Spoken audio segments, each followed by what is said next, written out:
I'm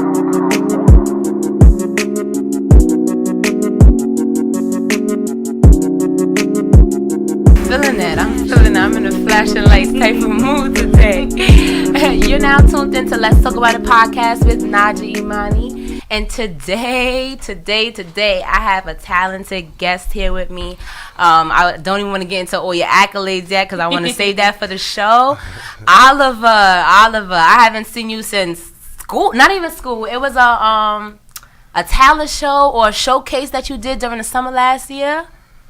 Damn. You don't remember? It was some type of showcase. Where was it at? It was by river, what riverbank was it? It was by the water. Yes, okay, by the water. That was, shit. I ain't gonna put your spot. Forever Dope Festival. Yes, that was dope. That was the last time I seen you, wow. And I know since then you've been doing a lot of things. Yeah. So I really want to get into that, but before I do, introduce yourself. All right. First off, thank y'all for having me. No problem. Thank you. Dope. I can't even lie. Yeah, Oliver W. COLBERT, man, poet, writer,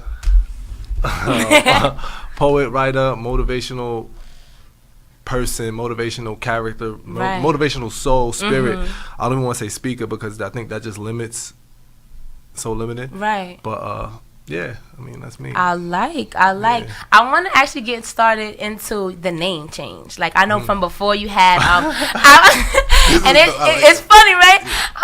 Before you had Oliver the writer, now you have I'm a different type. You have actually just your name, but then you have I'm a different type of poet. Yeah. So I actually want to get into that journey of your name change. Was it growth? Was it I just didn't want to be put in that box of just a writer like you just said. Yeah. So just give it a more elaborate of that. Well, when I first discovered how I first started performing poetry, so I've been writing poetry since I was in the 6th grade, but I haven't performed it. My first performance ever was at Buff State. Oh, really? When I got to college, yeah. And from once I did that first performance, and people were like, "Yo, you should keep doing that. You should share your work."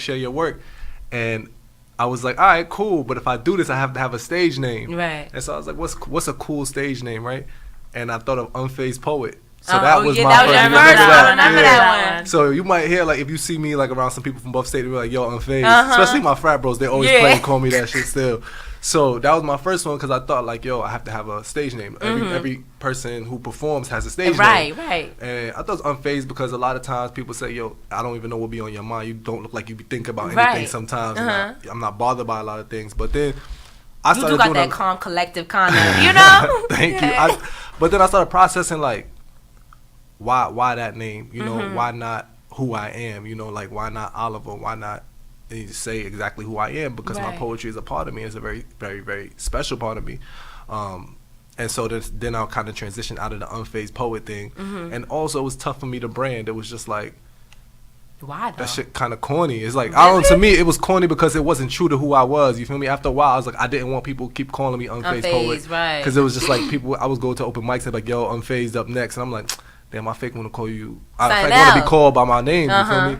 So I was like, it's corny. So I dropped it and I did Oliver the writer, and that's kind of when I started doing more of poetry and journalistic writing. And during that period of my life, I didn't even know that. That's cool. I was doing some contributing to hotnewhiphop.com. Oh, really? That's artists. Dope. Yeah, interview artists and do an article and do pieces for them. I did a piece on Meek. I did a piece on R. Kelly. Interviewed Lute. He's a rapper from Dreamville, and Smokey Margella, who just signed with A$AP Rocky. Oh, that's dope. That's dope. Yeah, so Oliver the writer was kind of all right, my name is Oliver, and I just don't do poetry. Yeah, so now I do all this thing. I do a whole scope of things. Right. And then that's when I was kind of cool with that.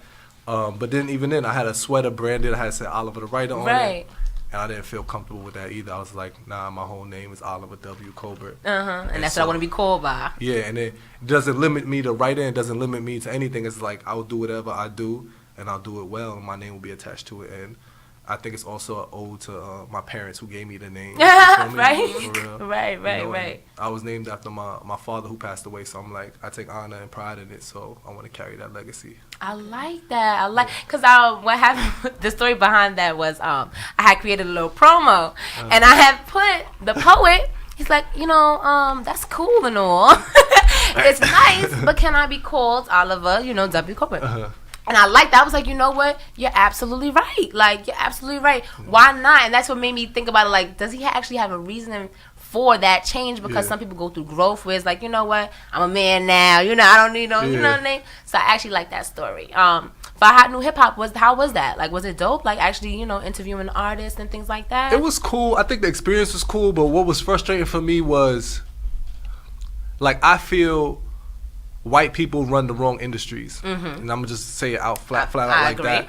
Like, a lot of my editor, my supervisor, who I had to report to and submit my articles to, was telling me about hip hop. You feel me? And I was just like, some things she knew more than I do, but I just didn't feel comfortable having certain conversations about culturalistic things and about my culture from a Canadian white woman. I just didn't feel it. I was just like, you know, maybe this platform isn't for me. And then I also spent some time at Vlad TV. I don't know if you're familiar with Vlad TV, the hip hop podcast. And I was like, I was so happy. I got my first professional full-time writing job. It was like in Midtown Manhattan in this office, a nice loft place. And I went there, and he's there, and I meet him. I know him from watching his videos and stuff, but I'm like, it's not the feel that right. Bro, like, you're corny. You're corny, and it's like you don't really care about the culture. Like, he cares about exploiting the culture and getting the likes and getting the clicks, and he'll put up clickbait stuff, and he'll have me writing clickbait stuff. And eventually, honestly, what had happened was with that position was he could tell that I wasn't feeling how he ran things and the things I was writing. And your passion wasn't in it. I could tell your passion's not in it, so my passion is limited now because I see that you're not really into it. Exactly, and I know you feel. And he felt the vibe. So, anyways, the way that ended was I had left to Buffalo State to host Please Excuse My Self-Expression for the show, and 5 minutes before I got on stage, Vlad called me, and I stepped into the bathroom. This is before the show started. He was just like, "Yo, bro, I don't think it's working out. We're gonna have to let you go." And I'm like, damn, I just got fired right before I'm about to do this performance, do this host and shit like that. But you know what? I really took it as a blessing. I talked to my bro Dion about it, and Dion, he was like, yo, bro, that's God right there. That wasn't for you, you feel me? I took 2 shots of Douce, and I was back out there. I had a hell of a time. I remember doing a show with you. Y'all forgot to introduce me. God. You guys already know her voice. It's Toya Mendez. Jesus, come like he said, you just start without me, like okay. I remember doing it's Toya Mendez, guys. I'm the designer of the Grunge Project. But I remember doing a show with you, and no one knew who I was, nothing. Yeah. And I think you were new to the school, right? Yeah, I was just, but he was my RA at the time. Otto was my RA, and like I don't even know what made you think that I can sing. I don't. Nah, it's because you told me you could sing, but you said you were shy, so then I actually hear you sing. Pushed in that water. We was in Cassidy, and I was like, yo, you're gonna come with me on stage. We're gonna do this performance together. That'll be perfect. And you was like, nah. I don't know, but I did it. Sure did. I did it because, and I was telling her the other day, like, you're one of those people in school that I can never forget. Like, you changed my life. I appreciate that. I felt like I was at a very, like, it was a new environment for me, but you made me feel comfortable. You know what I mean? So I just felt like Oliver, out of all people, is just like, yo, that's somebody who, like, I need to be on this podcast with because you are fucking amazing. And even when we were talking, like, today, just like people like that we need to keep around. You know what I mean? So it's like a lot of people in Buff State, like in our era, there's no more. You know what I mean? Like for people who see potential in other people or just try to build other people up. Right now in Buffalo State, I just feel like people are just out for themselves. You know what I mean? So I just feel like even me with TGP and now Naja with her business mindset, and then you just searching for talent everywhere. I feel like you never judged me. Never. And that was just one thing, just like, wow, like it stuck with you. Yeah, like I opened up to you too, and it's just like, yo, like you see me since I was 19. You know what I mean? Like coming into Buff State, coming into Buff State, not knowing what the hell to do. You know what I mean? And then I had a clothing line. He was like, yo, I got a friend. Like you got. I remember I gave him the shirt because it matched the IOTA thing. Okay. And then and then they know that. It was like them. It's like and then the Kappas and then the Buff State fashion show. Like you put me on, and I just want to appreciate. I want to thank you for that. No doubt. No, I feel like that's something that you didn't realize either. Like actually, performing and things, you were very passionate. Like, I didn't know you personally. Like, you know, we've seen each other a couple of times, but I didn't know you personally. So it's like, even hearing your poets, I feel like I got to know you personally. Yeah. And even after, where I'm seeing you still doing your thing, I'm like, yo, he's really passionate about what he does, you know? And that passion, I grab to. Like, that's why I'm like, yo, I need you to go on the podcast ASAP when you're available. Because it's like, I love those that speak with substance, you know? And it's like, we really, it's very few of us that's out here that really have something to say and have a purpose behind that, you know? And I'm like, I know you've been speaking about it for so long, and just, I feel like you just change your approach and change your direction, but a more powerful one. So I'm like, yo, he definitely needs to be on the show. Well, I appreciate that. I mean, to speak about, like, the passion, like, when people say, like, yo, Oliver, you speak with a lot of passion and stuff, honestly, when I first had started out performing, I started performing with passion, like, a lot of people don't know that was fueled by fear, like, and it was also like fueled by years of being silent. Cause like growing up, like, I was bullied and stuff. I was like picked on, and I didn't really speak about anything. I was scared to speak. I would get nervous. But when I found out that this was a medium I could use, now I get up there and I'm like, it kind of like shuts off everything else, and I'm like, hear me now, like that's where that passion comes from, you know. And then after that, I kind of still go back into that, you know, soft spoken, try to, like, that's who I am. Humble you know? Down, try to be, you know, but I just want to say that because people think about passion, they be like, yo, how you get so passionate up there, confident up there? I'm like, I like that you say that, because a lot of people think that passion equates to confidence. So it's like, it's funny that, not funny, but you know, it's ironic that you came and you said it came from fear, you know, like, it actually came from me actually being silent, when a lot of people think that when you passionate, it's confidence. I have this, you know, thing on my shoulder. It grows into confidence, but what it starts out as is fear, but like, it's courage, because you can't be courageous without any fear. That's the point of courage. You understand? So taking overcoming that, and getting up there, and then eventually what it does grow into confidence, because obviously now I'm a little bit more confident in my talent, because I've been doing it for so many years. So I want to get into the college tour. How did you get into the college tour? What made you actually want to go on that realm? Is it coming from college, or was it these kids need to hear what I have to say? Well, honestly, like, it wasn't. I feel like people overthink what it means to put together a tour sometimes. And so, like, literally, I had just did a keynote speech at the Stony Brook University at the RA conference. A good friend of mine, one of my old, I guess, former supervisors in a way, above state, Kiana Thomas, who's now married. I forget her married name, but Kiana, she's works in residence life over there. She asked me to come up and do a keynote. So I did the keynote, and this is like different SUNY schools from all around the state and stuff. And so I did the keynote and got like this crazy standing ovation from all these students and all these administrators and stuff. And the people were handing me their cards after, and they were like, hey, you want to come to our school? Hey, you want to come to our school? And I'm just like, let me just put this all together on one flyer. This will be my tour.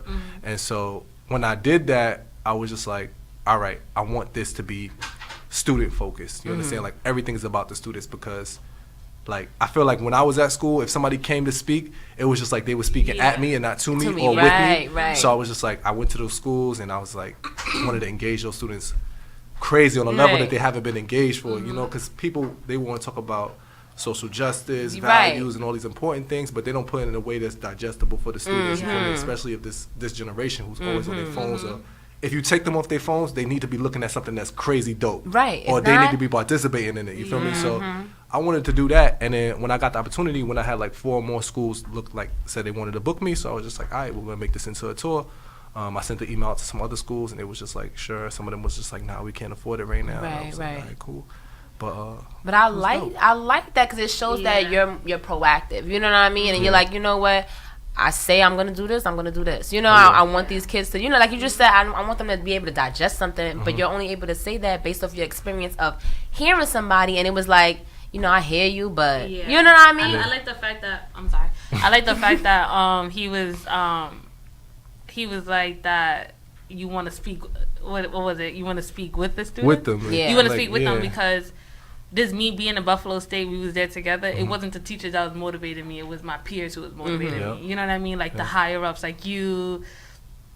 I didn't really have much people like in my corner. You know what I mean? But I felt like when you left, and I forgot this other girl's name. I forgot her name, but she ended up graduating. She was someone who just spoke when she speaks with like, it's like, oh my God, like, you know Pay what I mean? attention. And she was a senior, and when she graduated, I felt like it fell on us, you know what I mean? TGP. So just like people would talk to me just because it's just like I went to another level, you know what I mean? So I felt like it wasn't the teachers who was motivating me, it wasn't the staff, I guess. It was your peers. It was my peers, because there's someone like me that's going through something way worse, and it's like, wow, like they had the confidence to do X, Y, and Z. You know what I mean? So, right. Definitely. So I just heard this quote today, and I was like, I'm definitely gonna ask Oliver when he gets here.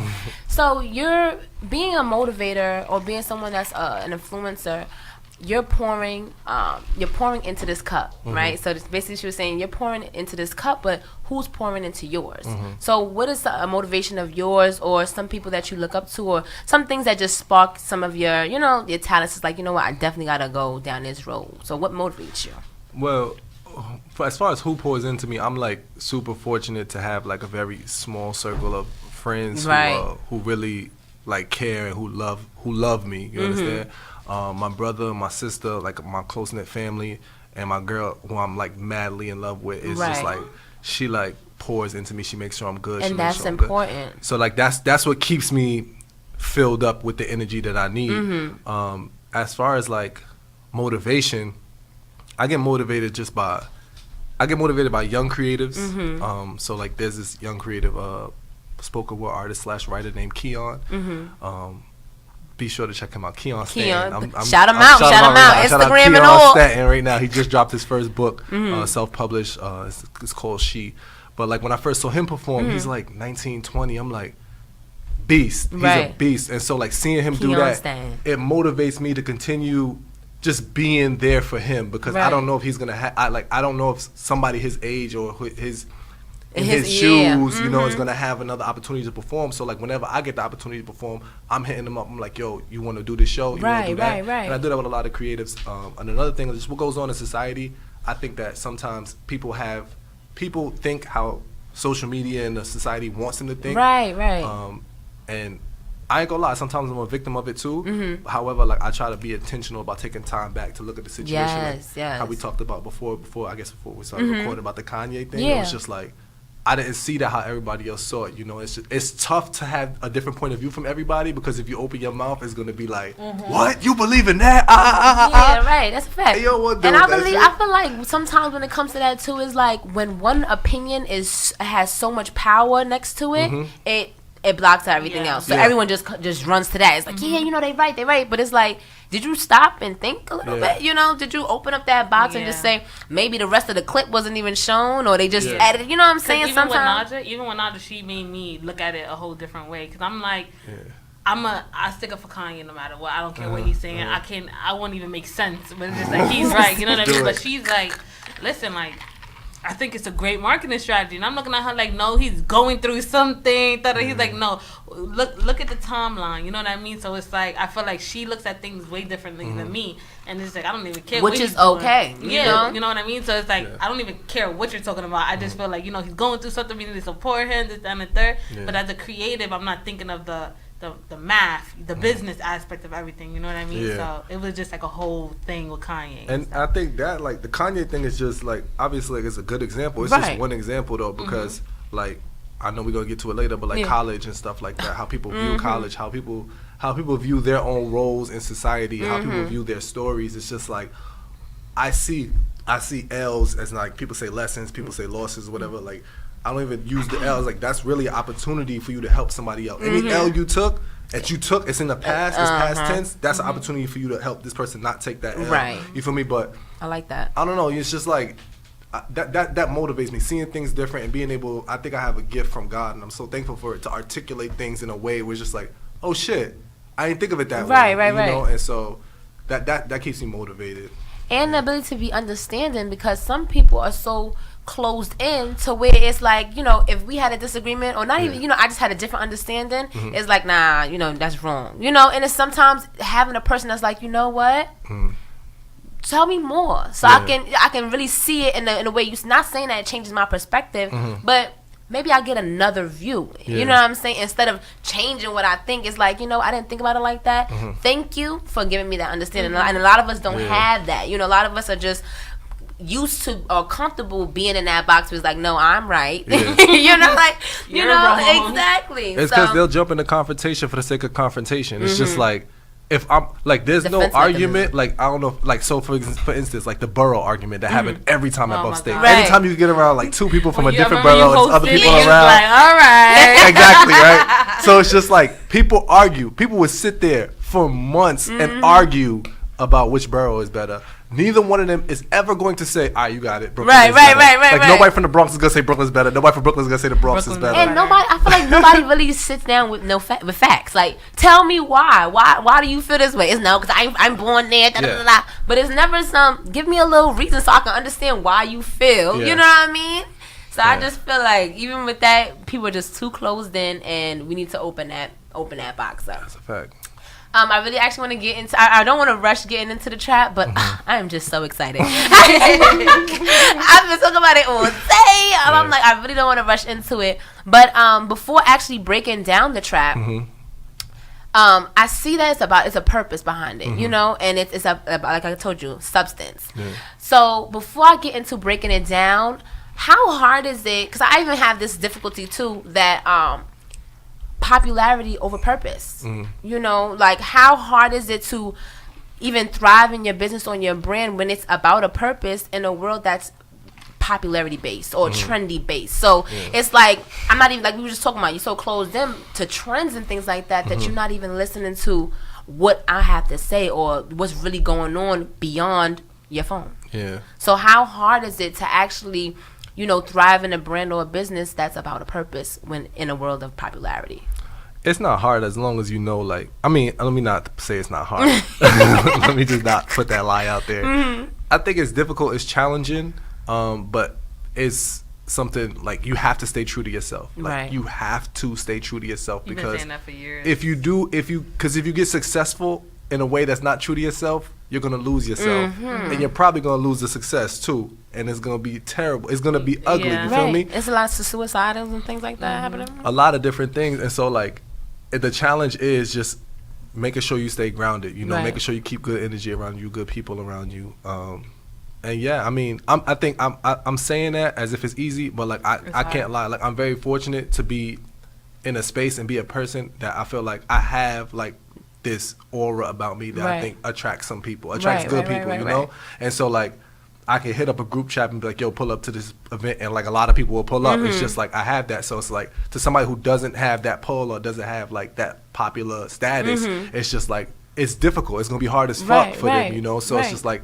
staying true to yourself, you know. That's what I try to do. I mean, it's gonna be disappointing because you're not always gonna say what people like to hear. You're not gonna move what people want to move. Like when I don't go to the club and stuff like that. But eventually, people understand that's not. Oh, that's not like, right. That's Right. not I have a question. Yeah. You know, we all have our passion about like whatever we do, and all three of us are different. Was there something that you thought you were passionate about? Like some people thought that they can rap or something. I don't know. I'm not saying that you can. Like, I know you can rap because you write. But I'm just saying. Other than what you do, you thought you were like working on something for so long? Like when was it that you were just like, yo, this is not for me? Like, I still struggle with that. Recently, I put a video up on Instagram talking about like know your strengths and recognize them and execute. Yes, I've seen that. You know, so it's like there was one point in my life where I was like, I'm gonna be the next the star wide receiver in the NFL. I was working hard at that. At least I thought I was working hard at that. I get look, I thought I was working hard at that. Then I got on the team. It was like this junior semi-pro team in Bed-Stuy. I get on this team, get no minutes. The minutes I do get, I drop every pass. Bullshit ass shit. Get the fuck out, Oliver. You're trash. You know, but just because I was nice at the park, I thought I was nice. And so in my head, I'm like, yo, I'm going to go to college. I'm going to do my thing. And I got accepted. My first college I got accepted before I got accepted to Buffalo State was Delaware State University, which is a D1 school. So I'm like, I'm like, yo, I'm about to go play football, get drafted to the NFL. This is really what I think in my mind, you know? And so I get there, and then I don't have no scholarship or nothing like that. I don't know how I'm paying for the school. And then they tell me my financial aid went through, but I still have a $12,000 balance, and I couldn't pay for it, which is another way God was just like, nah, that's not your path. And I ended up going to Buff State, where I ended up meeting so many great people. Didn't try out for the football team. Let me leave that alone. Leave that alone. But even at Buff State, I switched my major so many times. I went from psychology to social work to criminal justice to finally doing journalism, which was easy for me because I didn't know. It was actually after Spike Lee came and spoke at Buff State. He was just like, what do you love to do? Do that shit. And I was just like, I love to write. And then that's when it clicked in my head. I was like, do journalism. And so I did that, and that's when I was successful. But like, even now, like recently somebody told me not too long ago, it was like, yo, you could rap. And I really started rapping, making tracks. I was like, I gotta rap now. Like I want to do this. And then so I was recording this stuff, but in the studio, like I did one song. I actually did a few songs, but I was just like, this not me. I was gonna ask you that. You know, this not me. You know. And then so I have them like on my phone and on my laptop, but it's just like, I'm not really feeling that. If I put it out, it's gonna be on some joking shit, you know. But at that time in my mind, I was passionate about it. But that's the type of person I am. If I'll try some shit, even if I suck at it. You know, like I'll give that shit my all. Right. And if I fuck up on it, I'm like, all right, fuck it. On to the next thing, because I don't really feel like there's nothing that I will not be successful at. Right. I try everything. And there's nothing wrong with trying it, you know. But I was gonna ask you that, like, what's the difference between? Because looking from the outside in, it's like, okay, you know, rappers they're doing poetry. She read my mind. So what's the difference between rapping and poetry? I think that they are one and the same as far as the craft. Obviously, one of the big differences is the instrumental part of it and the sounds of the beats and stuff that carry it. I mean, for me, I don't know. There's like this pressure of like saying the right things within the right pockets. Obviously catching the beat, making sure that the words that you use fit inside the pockets that you need to fit in, and then that flows out, and then coming up with a hook that makes everything make sense. So it make the whole thing match. Yeah, and by the way, you're limited to like maybe 3.5 minutes because if you say too much, nobody listening to a 6-minute song. You feel me? So it's just like that. Those kind of parameters for me, are very limiting. You feel me? And I'm also a person who is just like, if I try to write stuff, but I try to write stuff that sound dope, but I also try to make it make sense to me. And when I'm rapping, it's not really. It's just coming out like stupid to me. It's like I could say, nah, but it's just like I was like, if this beat wasn't here, I could be doing so much more with this shit, you know. But the crazy thing is, like, I like writing songs like to my head. Like I can't sing, but I like writing them and then hearing that sound in my head. But like, if I go on a track or something like that, it's gonna be trash. I'm not about to embarrass myself. I was really down like, damn, does the music distract, you know, people from the words? Like, you know, I'm overthinking it at this point. But I'm like, some people can switch it up. Like some people really can do the poetry thing, do the spoken word thing, and then get in the booth and fire. I feel like with you, and you'll call me if I'm wrong. I feel like with you, it's more like, when you did that poem with me on stage, you had the room quiet. Yeah. Like, you're on some, like, Billie Holiday on something. You know what I mean? Like, Billie Holiday had it quiet. You know, like, nobody was talking until she was done. Like, you know what I mean? So I felt like that energy, rappers, is like, you got to constantly, like, screaming, you know, being hype and stuff like that. But as a poet, it's like, you appreciate the silence. You know what I mean? Rappers don't. They need to hear that, because, you know, they need to hear that loud, the roars, the everything. But it's like, when it's silent, that's when you know you got the whole crowd. You know. But sometimes, like, even with poetry, because I was watching one of your videos. I believe it was at like a convention, a national convention. It was a convention that you did. Yes, Encore. And it was a guy that you had said a line. He just jumped up, like he was like, I was like, I'm in my seat. I'm watching. Like, Oliver. Like, so it's like, what if that's the, you know, the in the crowd, you know, because that person, you be seeing people really deep into it, like, yo, like you just said some shit just now. Is that like your not confirmation, but how does that make you feel? Like, does it make you feel like, yo, I'm really hitting it? I'm hitting my points right now. You know what I mean? Yeah, I think it's important.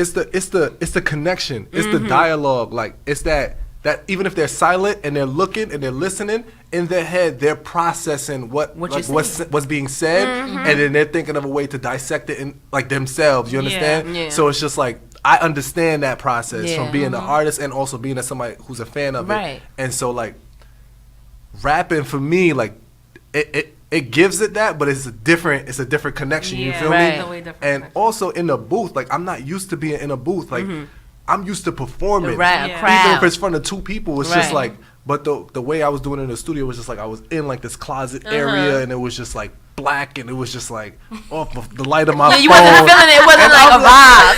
I was like, I can't do this. But I was like, you put me in front of 30 people, it's like I could do that. Like that's my shit. You feel me? But yeah, it's different. It's different. But that thing it's necessary for me. Right. You know. No, I like that. How do you have any like stage fright? Like just you saying that because I know me. If I get in front of a crowd, like I need to like do something, tap my leg. She always gotta say a joke, like nah, just stop. No, I find something to distract me because when I get in front of a crowd like that, I need to have it like memorized. Yes, memorized. You know, to where there's a point where I was like, okay, I already know what I'm saying. There's nothing that's gonna come out left field. So how did you did you ever have stage fright? Hell yeah.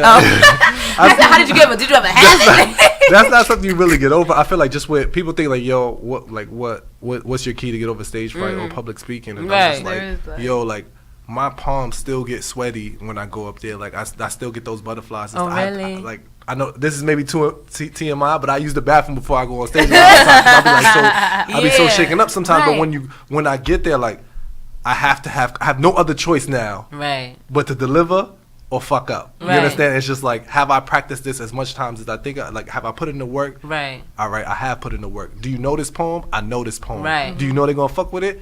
It's proven that people fuck with this shit. Right. Do your thing then. Like, what's left to fear? You understand? Yeah. And then so after every performance, I get a little bit more confidence to go up there in front of people.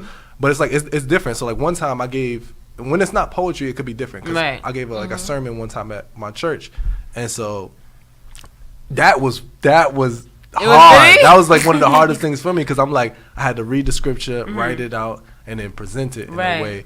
But like that was a learning experience because I'm like, oh, like pastors make this shit look so easy. Yes. Know? But it's just like there when you're trying to deliver this word, it's not as easy as you think it is. So like that's another, like it depends on what your platform is, where your comfortability is, and where you put the work in at. I feel like that's with everything too, because every professional makes it seem so easy. Like you're a designer, like I could sew some shit together, but it's like when you actually start, it's like, you know what, this is not, it's not working for me. But I feel like this is just practice. Like with him, he's like, and this is. Wow, okay. I haven't said this in like you are like my Will Smith. Oh, he's a legend. Like that's you OD are right my Will Smith. Like you are my Will Smith because like I really don't remember anything about it from Buzz. No, you really are my Will Smith because like you're like I can't speak to Will Smith, but I can speak to you.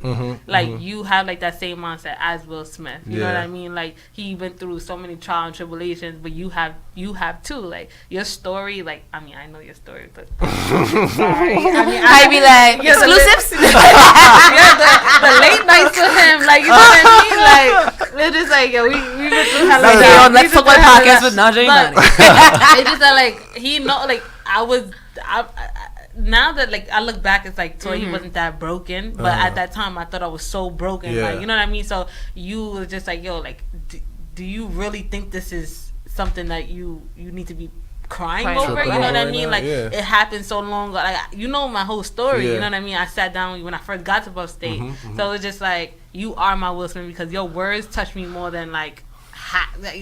Whatever you can tell me besides not just the other Will Smith. She Jada Pinkett. She's Jada Pinkett. She just one of her own. Like Naja is like more of that.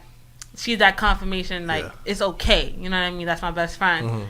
With you, just like yo, we may not speak tomorrow, but just know that it's okay to like continue moving forward. Or because remember, I was just about to do the fashion show just regular, but it's like what makes you different from all the other designers? You know what I mean? Like, and I didn't know Naja then. It was just me, you, and then the other girl that lived near us. But it was just like, you're a male and you're telling me this. You know what I mean? Like, and I feel that's important though. It's important that the fact that people that know you personally and people that don't know you personally still have that same impact, you know? And that's why I said, even before this, I have it written down, like, you're legendary, you know? And a lot of people wait until, you know, it's too late to tell somebody, oh, you know, he was a legend, I feel like you're a legend because it's been years and years and years that you've been putting in that work, and it's not even 20,000 people has this impact. Even if it was 2 people, you know, you've created an impact, and that influence will last forever. Like just Toya just saying this right now, that lasts forever. You know, so it's like, we done out of school, we done, you know what I mean? And it's like,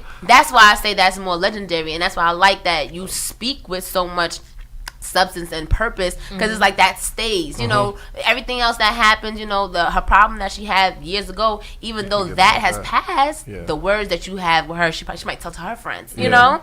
So I said that you're more, I believe that you're no, seriously, I'd rather tell somebody now, you know, instead of wait till it's like, I knew that about him. I'd rather tell you to your face that, you know, yes, and it's genuine.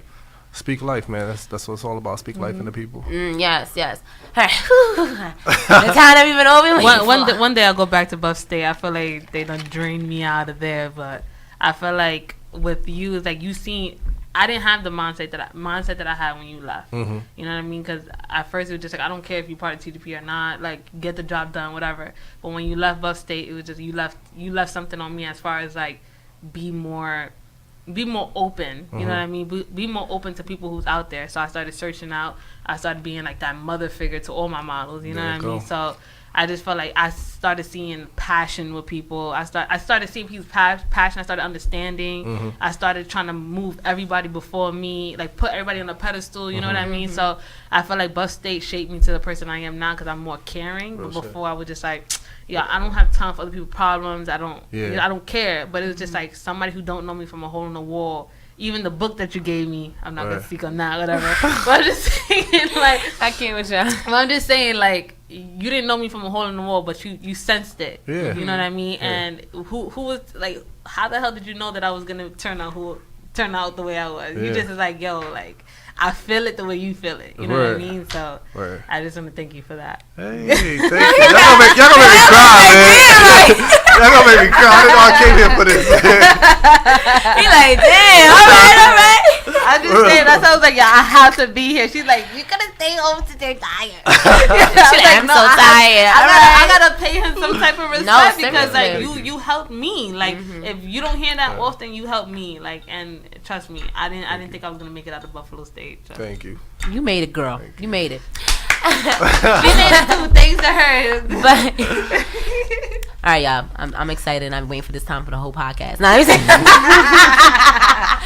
No, I want to talk about the trap. You know, your most recent project. It actually is so funny because it came out like the day before I had posted my last episode, which was about college. It was about if you listen to it, it's about you know, the struggles that graduates have after college, and why is it the fact that we pay so much for our tuition and we still have to go through these things, you know, post college. And I just didn't feel like it was right, because Auntie Sally Mae's calling my phone right now, so I just didn't feel that, you know, that it was set up, you know, systematically, you know, for us to win, you know. So when you came out with that, I was just like, oh my gosh, had he waited a day or so, you know, I could have had him on. But I really want to get into that. So what actually, you know, pushed for that project?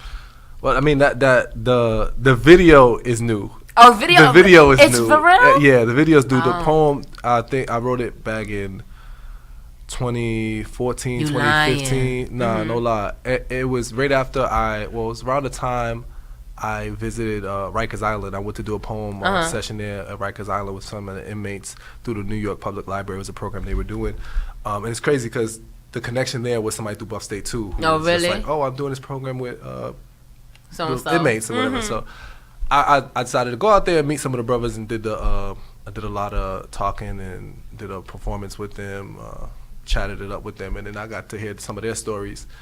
And so they were like, I was in college and then I made a mistake, and I got accused of something, or I got my degree and I'm here, and I'm just like, wow. Wait, y'all went to college? And it was like, yeah. Then one dude was crazy. I actually went to high school with him. I didn't expect to see him there. Oh, for real? That's like, crazy. And then so just seeing like the different pathways and that can end you up like behind bars or in the system, I started doing like this comparison. I'm just like, okay, they think like in society's eyes, prison and college are these polar opposites. Right. You know, so the brothers in prison and the brothers who are getting or brothers and sisters in prison and the brothers and sisters who are in college seem to be these polar opposites.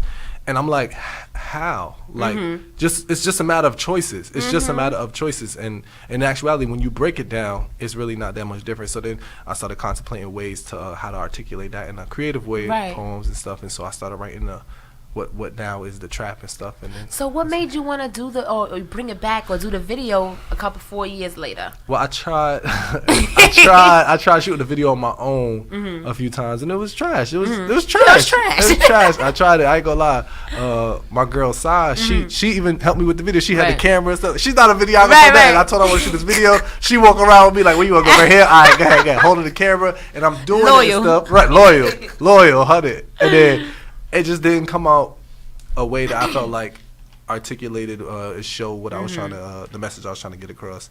And so sat on it for a few more months or years or whatever, and I was just like, I was doing performances with it, and people were like, yes, for real, yes.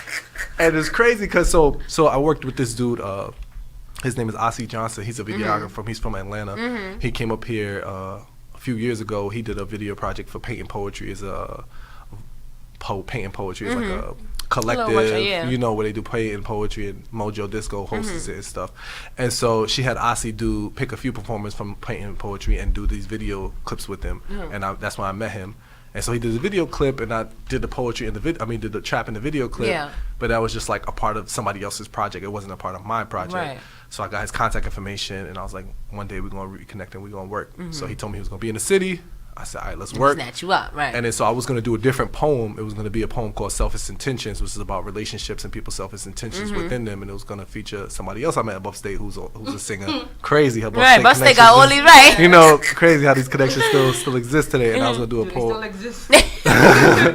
The video with her, it was the Selfish Intention video, but she was just like, oh, I'm going to be in Virginia for my sister's graduation. Right. So I'm like, damn, he coming up here. I'm not going to waste this, you know? Yeah. And I know the singer. Her name is Destiny Oakley. I don't know if you know what? Oh, I know the other singer. I forgot her name. Amber. Yes, Amber Music. She blew up in Buffalo, right? She did? Not blew up, but she got bigger. She did, yeah. She still sings? I think she's still. I don't know. I think she got a beautiful voice, though. But yeah, so then she had to go to the graduation. So I told Ossie, I was like, we're gonna do the trap, and I wrote down. We did the whole like how we gonna do it, the transition. That was fire, though. Like that was fire. Yeah, I want to shout out my girl again for doing it. She made a good edit on this shit. Because I was going to wear my whole graduation gown, and she was like, nobody wants to see you in your gown.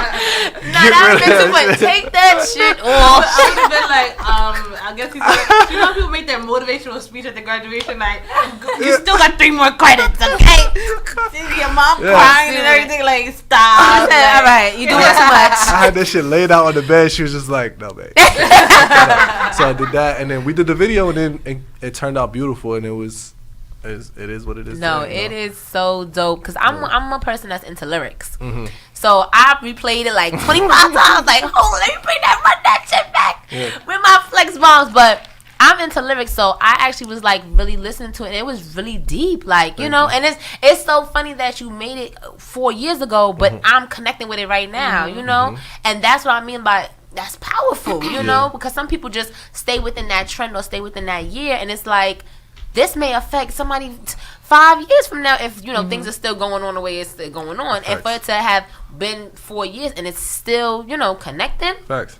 One, it says that our society right here. It ain't I feel like school hurts. I'm not gonna say it hurts, but school affects us more because we're minorities. You know what I mean? Like, I feel like, I don't know if your parents are immigrants or anything like that, but my parents are. And I feel like school was, like, huge for them because they didn't have that luxury the way. But it's like, damn, like, I know you want me to finish. I know you want me to graduate. And, of course, like, I went to Buffalo State, but it was like, had I had the choice, if my mom was like, had you had the choice to either go to college or don't go, I would have never went. But I felt like, in a sense, God always shows you signs. Had I not went to school, I would have never been this.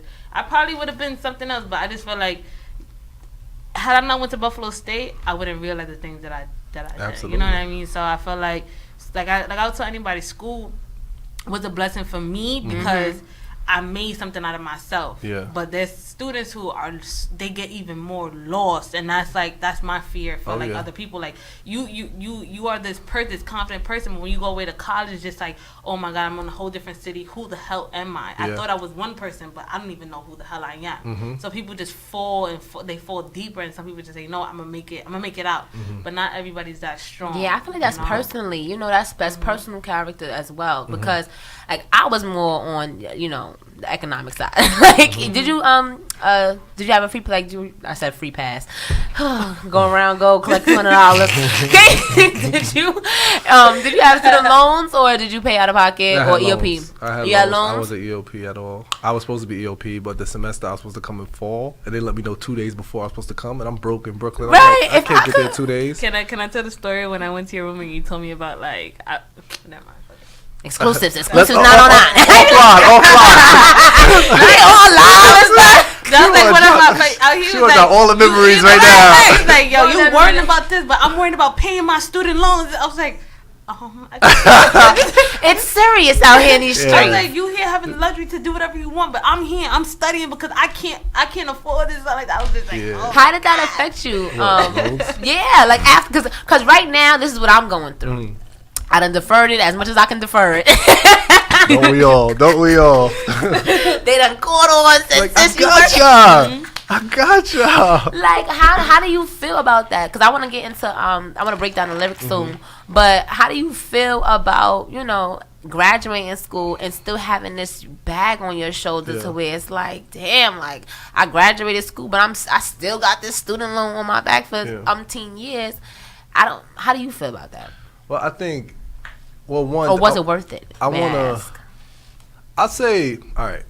So I say there's two things. There's two parts of this college life. So like, there's a social part, obviously, and then there's the financial part, right? I don't even want to go to the academics because I don't even think the academics is the actual part. Hello. So there's the social part, and I'll throw the academics in the social part, and then you have the financial part. So socially, it's one of the.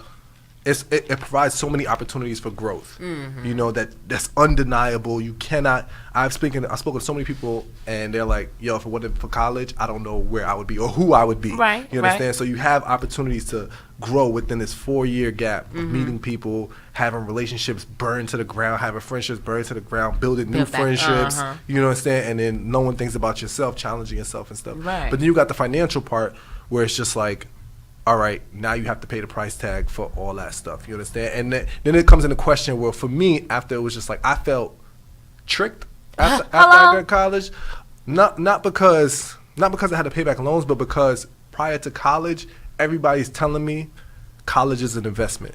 Yes. College is an investment. College is an investment. And so I hear this, heard this. So I'm thinking like, all right, it must be the right way to go, And obviously, there's no other clear pathway to go if you don't go to college, and that's the way the society is structured. They don't teach you how to be an entrepreneur in high school, like any high schools that I went to.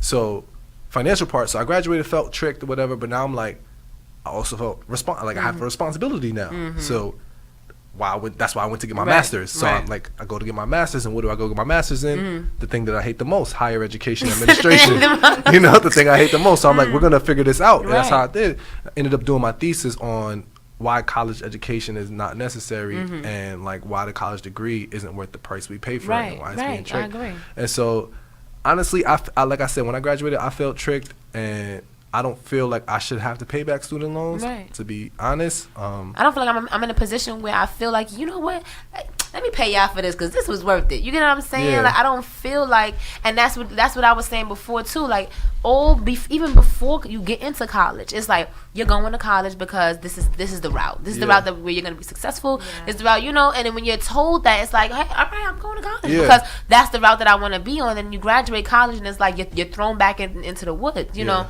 I already got your account, you done got your student loan, you're set up, so now you're thrown back into the woods where it's like, I'm not set up, and I don't know if it's just our college really, because I don't know if there's other institutions that actually set people up in that manner. I'm not sure. Set people up how? What do you mean? Like, say programs that, not even programs, or guarantee you a position. You know, why? No. That's what I'm saying. Like, all right, say you were in journalism. Why isn't it not when I graduate in with this journalist degree?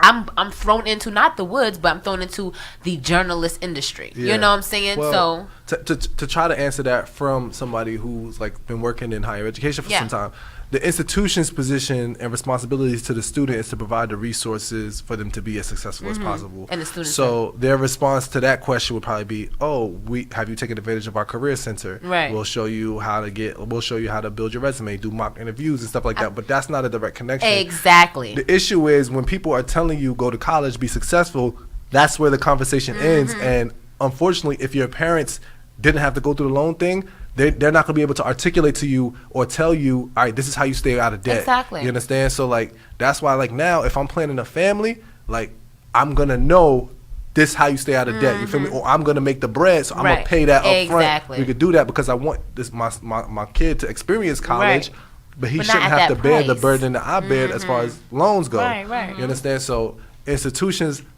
only institutions that guarantee a job are the trade schools. If you study to be an electrician in like one of these side trade schools, which are also expensive, they could guarantee you an electrician job off that or a mechanic job. But these liberal arts colleges and stuff, they don't do that. But you know what I think it is too? Because I don't even think it's just all of the colleges blame at either. Most of these companies, when you graduate, you think that you're equipped for them and, for the job, but they'll get to you and they're like, you don't have the experience. So it's like, it's not really the school's fault either, because it's like the jobs don't want people that's not experienced, but we think that we're experienced because we've been studying this for the last 4 years, but we're really not. You know what I mean? Yeah. All right, I don't want to get hot again, and I'm not gonna say. Or in the fashion industry, it's like, what are you really going to school for? Like me. Sorry, my glasses. Like, do you see a lot of people with degrees in the fashion industry? I mentally, I was just like, well, I'm a manager. Like, ever since I graduated, I have been a manager, in every job. But I realized that, like, I realized it's not the same, because when I'm at a level where it's like, okay, well, I'm getting X, Y, and Z, and then a girl came in when she barely even graduated high school, and she's only making 50 cents less than me. You know what I mean? And that's of course, like, sometimes I feel like color is involved too, because she was a white girl. But it's just like, I bust my ass in school. Let me just say that I graduated, and then I have a girl, like, I'm a manager. I'm making a lot. I'm making a lump sum of money, and then a girl coming, she barely graduated high school, and she got the same position as me. Like, what the slap in my face? It was a slap in my face, but the thing was that she only makes 50. She makes 50 cents less than you, and just like, like, I know so much more, and I feel like this is not what I'm gonna do. Like, you know what I mean? So, like, this is her life, but I know that this is not my life for me. And it's like, even when you do graduate college and stuff like that, they don't tell you that you're going to fall into a mini depression. They're not going to tell you that you may have to start at $10, $13 an hour. They're not going to tell you that, you know what I mean? So that's why I think it's just a business. Yeah, it definitely is a business, but at the end of the day, like, YouTube is free. And I'll tell that to anybody. Anybody, you want to be a designer, YouTube is free. You keep telling people they're gonna start charging. She put me on to Linda. Yeah. Linda, and it's like, I'm learning. They do the courses. Yeah. Stuff like that. We here. My first passion was videography, so it's like I'm learning things that I could have learned in school, but I didn't, because why? You learning the basics. They only teach you the basics in Buffalo State. But if you not just Buffalo, all curriculum. But if you search and meet people and learn and stuff like that on your own, because you have 50% of it is going out and learning on your own. Yeah. So it's like, you can do that for free. The internet is there, but people are so like into like things that don't matter, that they don't realize things are out there for free. I don't know, I forgot the guy's name that came to Buffalo State, and he was just like, how many of you got a phone in your hand? He was like a chunky guy. He did the motivational speeches on YouTube. Oh, I know what guy you're talking about. Eric Thomas? Him. Yeah. So he was just like, half of you, that's when I realized, like, half of you guys, all of you guys have a phone. Yeah. I bet you guys have a phone. That is your ticket. That is your way out. Yeah. That is your way, because everything, you can make money off of your phone. Absolutely. You know what I mean? So I just feel like with that, school is school is what it is. Yeah. If you want to be a president, go to school. But I don't know. Let's not get hot again because that'll be a whole nother podcast. Do you want another drink? Yes, please. How you like, well, let's take that before I do this lyric breakdown. All right, let's get back into the shop. We almost got sidetracked because we get hot. This topic is yes, it's hectic. I really want to have a sit down. I really want to have a sit down. I feel like in order to fix things like that, we have to go to higher power. You know. All right. Which one do I want to start with? You breaking it down? Yes, right, yes. I'm excited. This is half the lyrics here. I had to. Let me stop saying. Is it lyrics and poems? Sure. I'm about to say, I want to be all, on turn. So I had to replay it like a couple of times, and when I replayed it, I was like, damn, I wonder what made him say this. And that's even when I think about artists and the rappers and things, I'm like, yo, like what he went through to say this, and what made him say this. So that's my question with a lot of these when I bring these up. Okay. All right, the first one. Oh, yeah, this is perfect because we were just getting on this topic. All right. Whether locked up, hello, my braids is on my face. All right. Whether locked up behind bars or locked beneath death, I'm still a victim of this system, which still makes me a statistic. Woo! You sounded mad lusty right there. It's a statistic. I couldn't even say that. What are you saying? All right, let me say again. Whether locked behind bars or locked beneath debt, I'm still a victim of this system, which still makes me a statistic. Okay. So let's speak on that. Let's talk about it. Basically, with lyrics is and because it's a poem, I feel like it's more personal. Yeah. You know what I mean? Like when you writing things, it's coming from you. Yeah. Like some rappers, they just be rapping, just or sitting there in the street. But I feel like this one, you were really speaking because you felt it. So I really want to know like what you was thinking, and like was it like you said you went to Rikers, and that probably was why you got the locked up behind bars and you was in school. So just give a little breakdown of why you wrote that, or like where that came from. Well, the first I'll start by saying, like, when I was younger, people always used to say like, I don't want to be another statistic. Right. I don't want to be another statistic. I don't want to be another statistic, which had the implication. It was just like, all right, statistic is identified as somebody who does crime and ends up in jail. You feel me? And ends up like another black boy. How black boys like this pattern of black boys destroying their lives. So that is how I define statistic growing up. So now I'm like doing everything to avoid being this statistic, which means, all right, I got to go to college. Right. So then graduate college and you become a part of this $1 trillion statistic where it's just like, oh, now I'm still a statistic. Now you're just one of the people who are in loan, like who are in debt, thousands and thousands of dollars, who you're not probably going to be able to pay it off until you're like 60 years old, maybe even after that. And so it's just like, oh wait, this is a statistic too.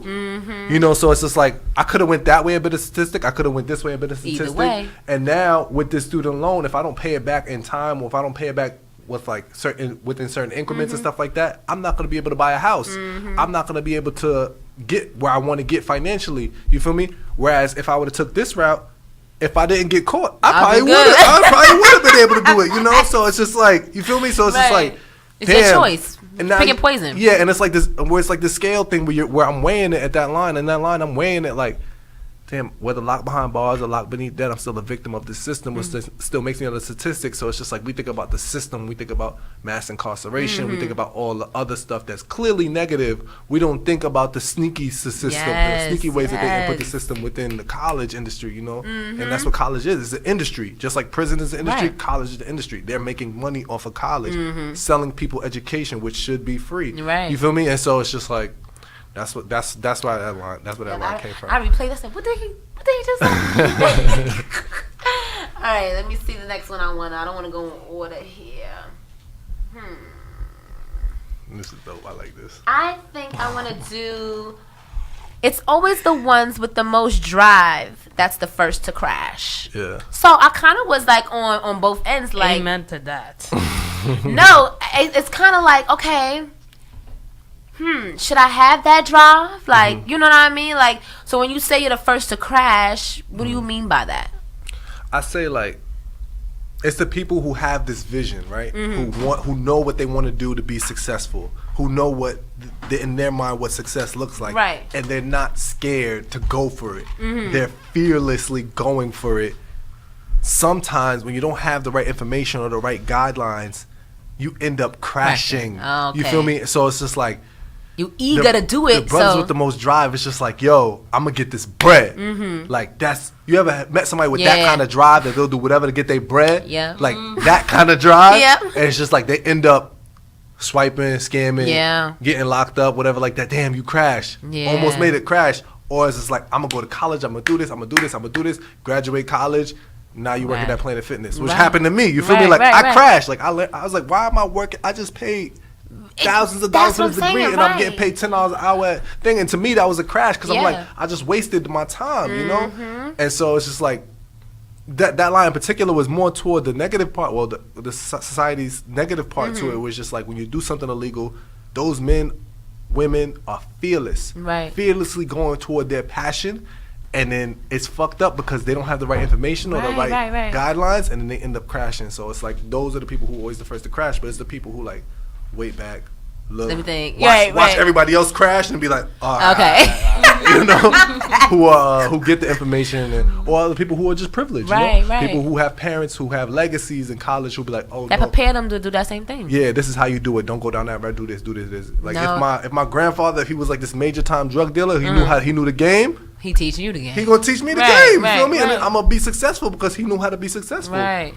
No, that's dope because I really didn't think about it like that. I'm thinking of like, oh, you know, I'm passionate about this. Why is it so wrong that I'm passionate about this and I'm gonna crash? You know, but that I like how you said that because that makes sense. You just you can have the drive. Like you can have the drive. That's everybody should have drive. Right. But like make sure that you are a student. Always be a student to life. Don't be scared to ask somebody who's older than you for information.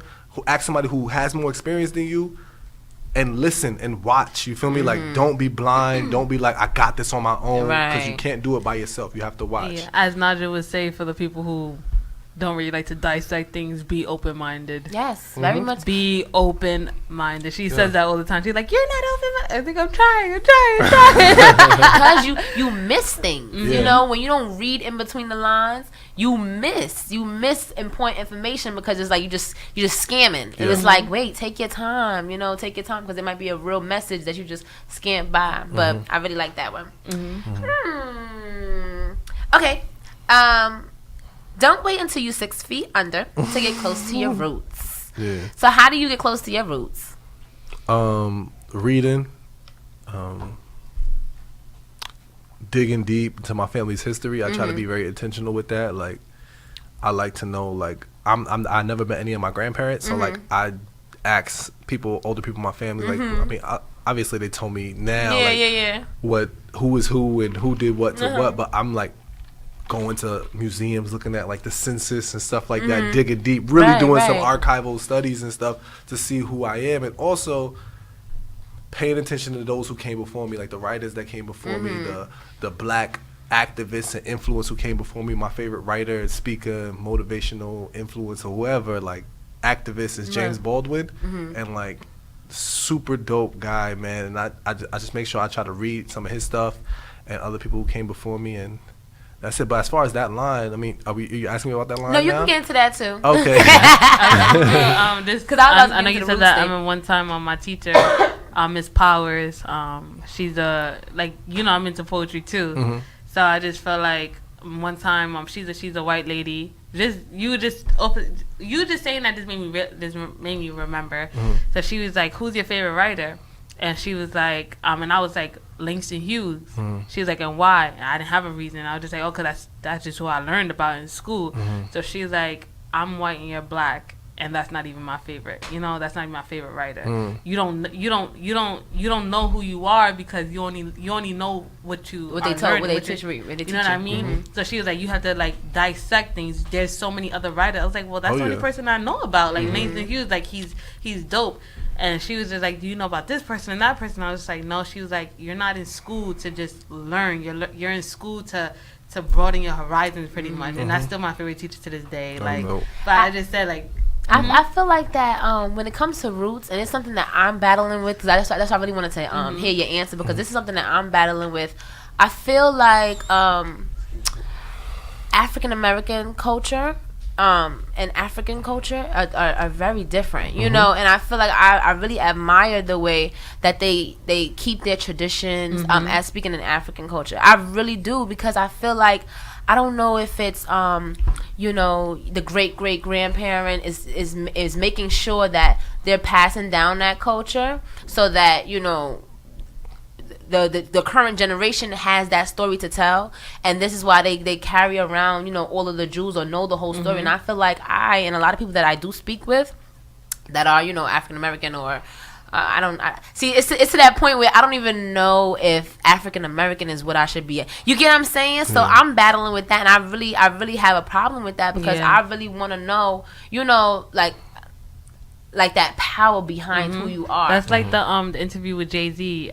I just call me if I'm wrong. When the guy was like, "Would you ever bring your kids to where you used to grow up with, to see where they came from?" And he's just like, "For what?" Yeah. You know what I mean? Like, for why do I have to show them that if I made a better life for them? No, I mean more as in like culturally, like, you know what I mean? Like, as in traditions and things like that. It's some traditions that I feel like were around, you know, years and years ago that we don't carry now. And I even talked to my mom, like, and she's like, you know, the problem is we don't pass things down. You know, stories that would have been told, like, you know, how, you know, we don't pass those things down to where it's like, you know, my great grandmother, she passed away with all of those secrets and all of her stories, when you could have told those, and then, you know, I would have had those stories that, you know, so reaching in and going to museums and things like that, or, you know, even like you see how you, like, I'm actually being proactive and going to do these things. I feel like, all right, maybe that can help, you know, but then it's like,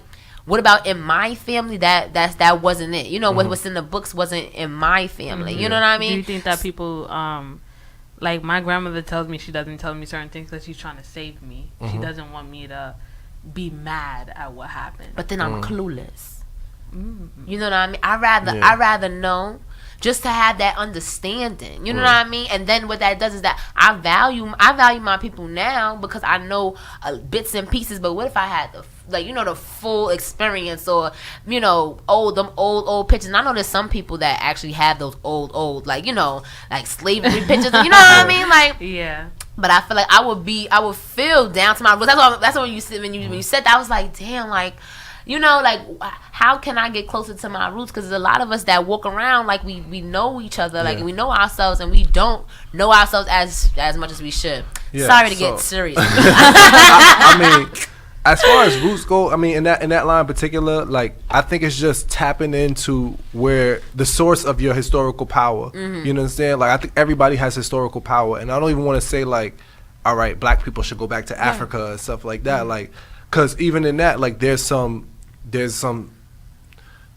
separation there. You feel me? Like, those 400 years, 500 years of detachment from our true cultures and roots in Africa. They're apparent when you speak to somebody who's from Africa. They differentiate themselves from you, because now you're American and and so you can't even always go back there with it. But it's a matter of, like, all right, where do I come from?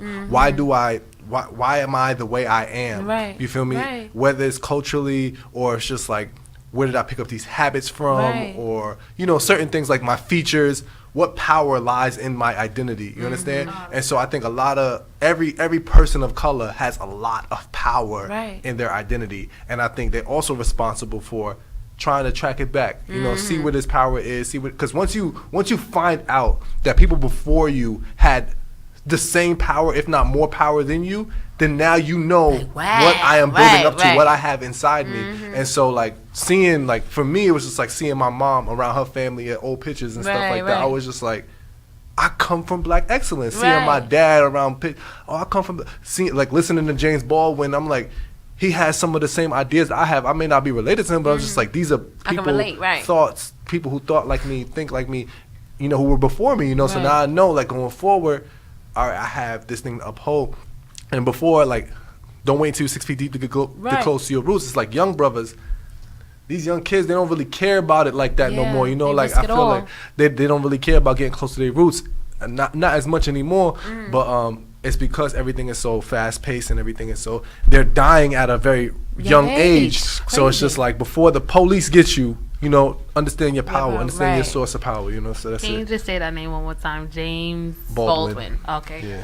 Look, I'm trying to jot it down because I know the other one was Keon. He's Keon, not James yet. I'm trying to screenshot everything that he's saying. You know, Keon, you know, I'm trying to jot him down, but I really do. I really, that's how everything that you said, I was really breaking it down. You know what I mean? Because each word, each line or, you know, lyric, it means something, you know? And it's like, again, like I told you earlier, you might not know that it touches people differently, you know? So somebody like me, it may be somebody just listens to like, oh, that was dope. But they might like the image or, you know, the vision of the video. Yeah. But it's like somebody like me is really breaking down what you're saying. I see the notes. I'm like, oh, she really serious. Can I like just she say, put pen and paper together. Can I just say something for the followers, for the listeners?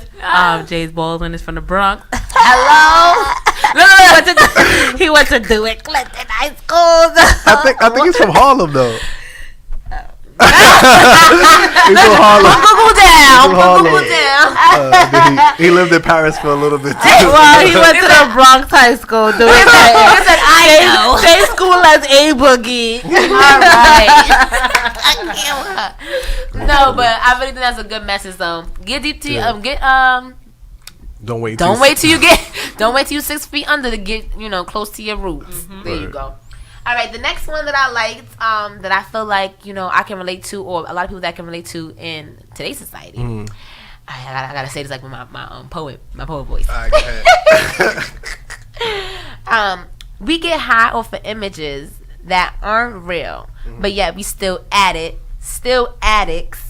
What is the next one? Hold on.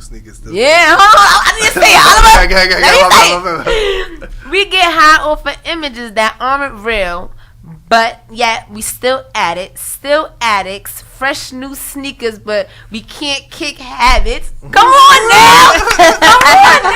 That was good. I think Oliver needs to start reciting his lyrics. She got it. Can you repeat it back to us, please?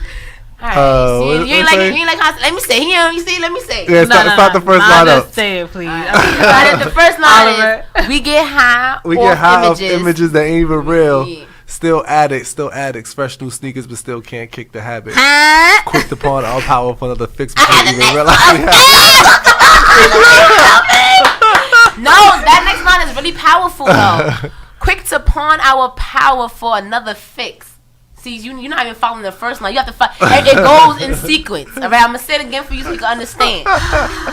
We get high off images that ain't real, but yet we still addicts. You know, addicts like addicts. You feel me? Still addicts. Fresh new sneakers, but can't even kick habits. Like, are you serious? Quick to pawn our power for a fix. Like, are you serious? She's talking to me. Hold on, can I get you saying that again one more time? Let me do it for you. Let me break it down for you. All right? Hold on, let me turn my camera around. Like, it's serious. All right, go ahead. Drop my flex bombs, okay?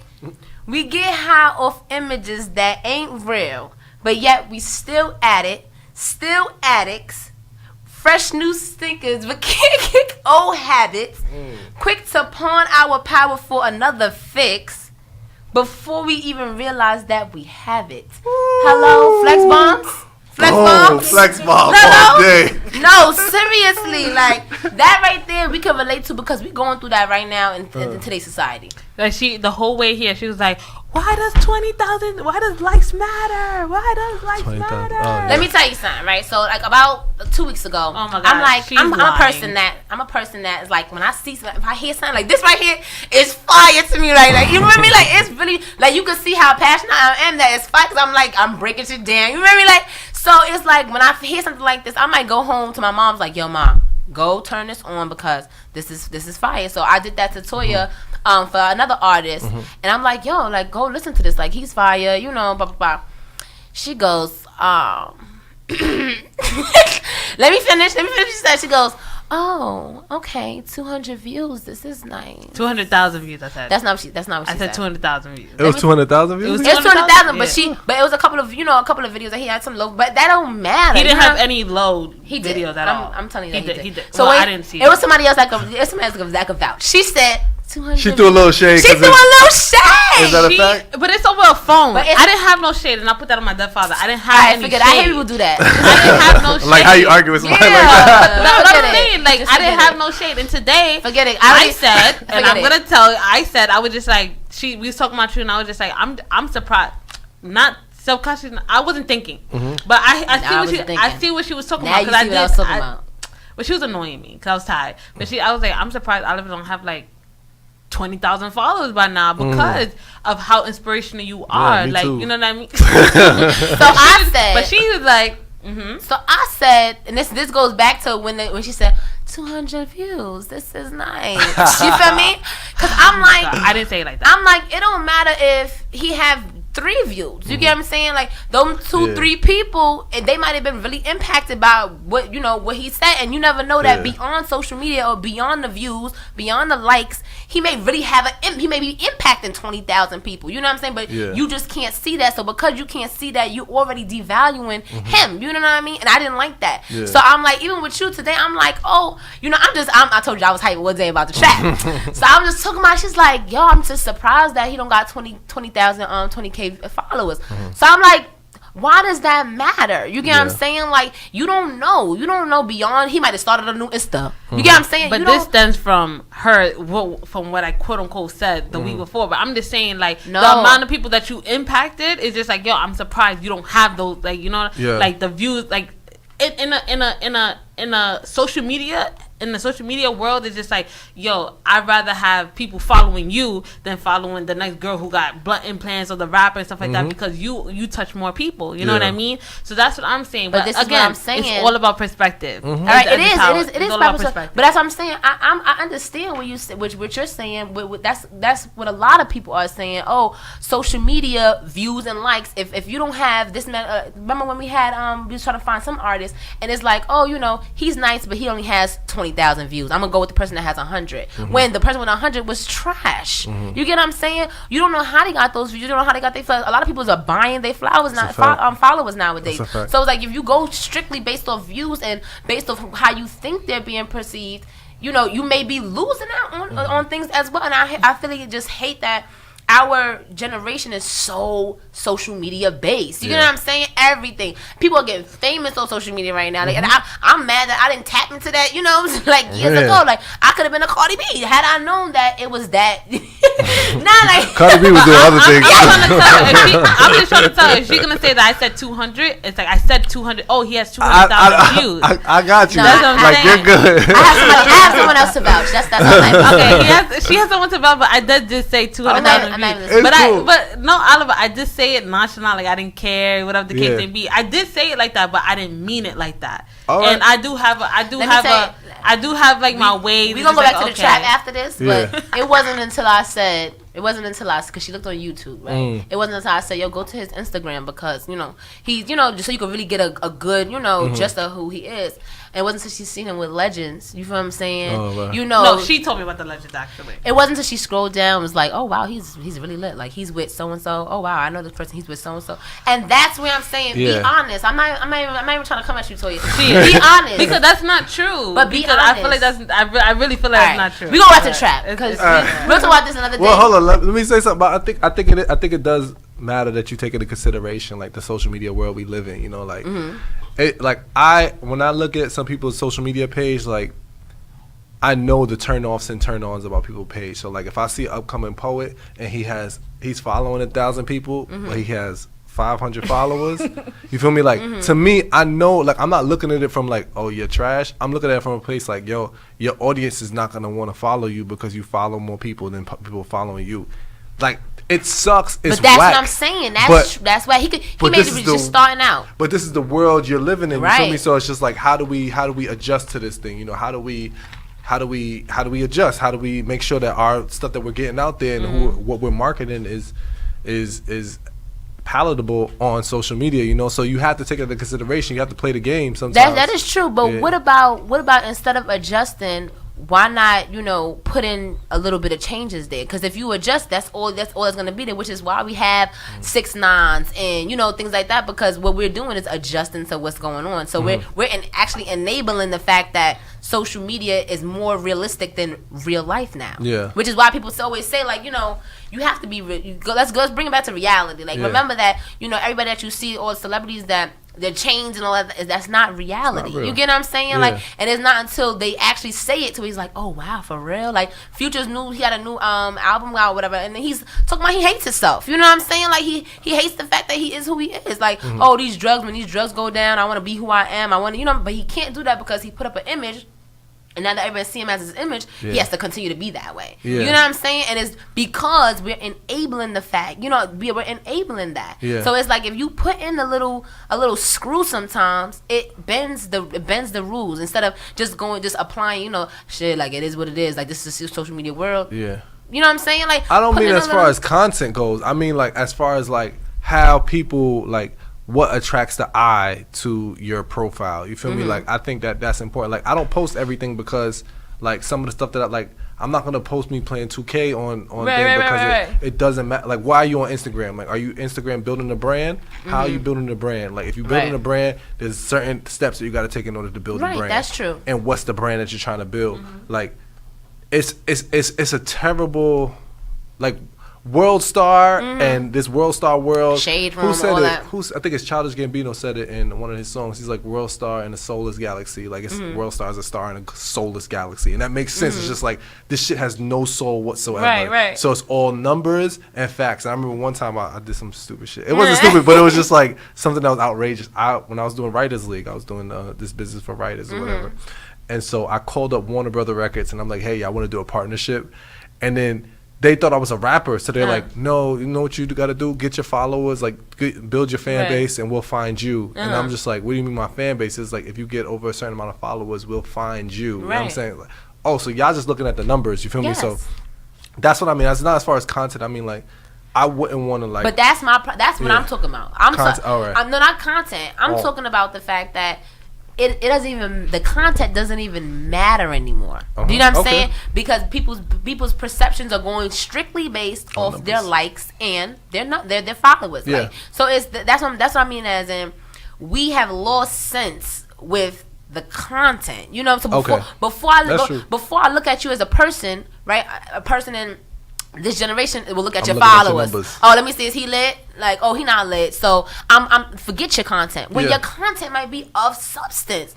You know, so I lost out on that based off the fact that I'm just going to basically followers. Oh, he not lit. So but whose no fault blue is check. But the person's fault. The person who's looking. Yeah, because they have that perception, and you're enabling the fact. So due to the fact that you are viewing, and us as a generation is making it okay. Like, oh yeah, if he don't got the followers, boom. You know what I'm saying? It's not your fault because you're putting out substance. You think it's your fault that the fact that you don't have 20,000 followers, which is the reason why somebody might not pick you out of a bunch, but a person that maybe, well, you know, we might view as a less talented or maybe talking bullshit, they have 6,000, 6,000, 600,000, you know what I'm saying? Yeah. Just talking bullshit, or, you know, putting people down, or, you know, there's what's that nigga, Bonk or whatever, he's running around doing nothing, but he got followers, but is that okay? Like, I wouldn't say it's okay, and I'm like whose fault would that be? He know how to get his followers up, but now it's like, you're like, how is that helping? You know what I mean? Like, I don't think it's help. I think that all I'm saying is, like, as somebody who's active on social media, like, you have to be if you're trying to build an audience, you can't build an audience doing the opposite thing as what everybody else is looking for. You feel me? Like, that's, I'm not talking about that. I don't mean I mean literally numbers wise. You feel me? Like, if your profile doesn't look popping, you're pushing people away. And as fucked up as that sounds, that's what I'm saying. That's fucked up. But, like, if you're building a brand, then you need to adjust. It's fucked up, but you don't have to switch your content. You just have to adjust to make your profile if you want people to come to your profile. And but that's what has all of these Bonk, whatever his name is, 6ix9ine, because they're adjusting to the fact that you're only answering to. Think about it, social media. Most people are only answering to bullshit nowadays. Bullshit, absolutely. So now you're saying, in order for me to thrive, right? I need to at least put some bullshit in there from time to time. Not true. So how is that not adjusting? Adjusting as far as like, yo, you don't have to follow everybody who follow you. Like adjusting, like, oh, if you go out there, like, pay attention to your numbers. That's what it means. Adjusting, like, you don't have to put out stupid content in order to get views, but you have to put yourself out there. If I'm doing shows and stuff, I'm doing poetry. I'm still doing my poetry and stuff. If I get 5 followers after I do a show, or 10 followers after I do a show, it's just like, all right, those people are interested in poetry. How am I gonna build my fan base more? I'll put more poetry out. But that's what I mean. So say if you doing that, you getting your followers, you're getting your views and things like that. But now your views compared to 6ix9ine's views. Well, there's no reason for me to compare them. You're not comparing it. Yeah. You're not comparing Somebody it. else But is. the people that's viewing your page is comparing it, because I've seen that numbers can get to 7.5 million, and you have 20,000. So now I'm like, oh damn, 6ix9ine has 7.5 million, but you have 20,000. Next. Nah, that's OD. Nah, And because I'm being so look, serious. no, I know you being serious, I'm but being so serious. what I'm saying is like when I see somebody at 20,000, like I'm like, oh, this person's up and coming. You feel me? Like before, I don't know if y'all know Jordan Lucas. He did this whole. Yeah. All right, Jordan Lucas, he's a rapper, whatever. Like before he got blown up or whatever. Like I was watching his videos and his shit was mad deep. You feel me? So I'm like, oh, it was like 200,000, whatever. While people he was beefing with had like 1 million views on some of their videos. You feel me? So I was just like, alright, that dude's dope. He gonna be up and coming. He coming up. You feel me? But like, when do you give that person that chance? Is what I'm saying. Chance like what? If you have most people that are thinking like basically what I'm saying is, if we know that 6ix9ine is getting this many views, right, and you're up and coming, so if I know that this is what I'm me as a viewer is comparing you automatically, like this is what the conversation is coming from. You wouldn't compare me to 6ix9ine though. Yes, because you're on social media. That's what I'm saying. But you want, because you're not looking for the same thing from my social media that you're looking for 6ix9ine. But this is what I'm saying. So automatically, who am I comparing you to then? You comparing me to like Carver's Lassant. Carver's Lassant is a poet from Strivers Row. Okay, and he's a popping poet. He's popping. Okay, so how many followers would he have? I would say he have probably like 10,000. Okay, so he has 10,000. Yeah. So now, how much do you have to have for me to say, okay, I'm gonna follow you? I don't. You see what I'm saying now? I don't think it's that. I feel like people follow for the sake of example, Carvin's, like people follow him because like he's well known. He's put in a lot of work. He's done the thing and like he's established. You feel me? Like me, like I haven't put in the work he put in. You feel me? I'm still trying to not get there, but I'm still putting in work. You feel me? But like, the work that you're putting in is valuable and is of content. Absolutely. So how if right now you already have content and things like that, right? But what I would say is, okay, let me adjust in the way of my approach, maybe my visions and things like that, like the visuals that I'm putting out. But even if you doing that, your content is still of value. Yeah. However, you're still at 5,000. You get what I'm saying? So now you're not gonna get the same, attraction as the $10,000. So you're saying that as somebody who's consuming them as a consumer, they have to be more like, oh, let me dig deeper into this. Exactly. Like, let me scroll your page first. How do you want to do that if we're living in this this 60-second world? That's my point.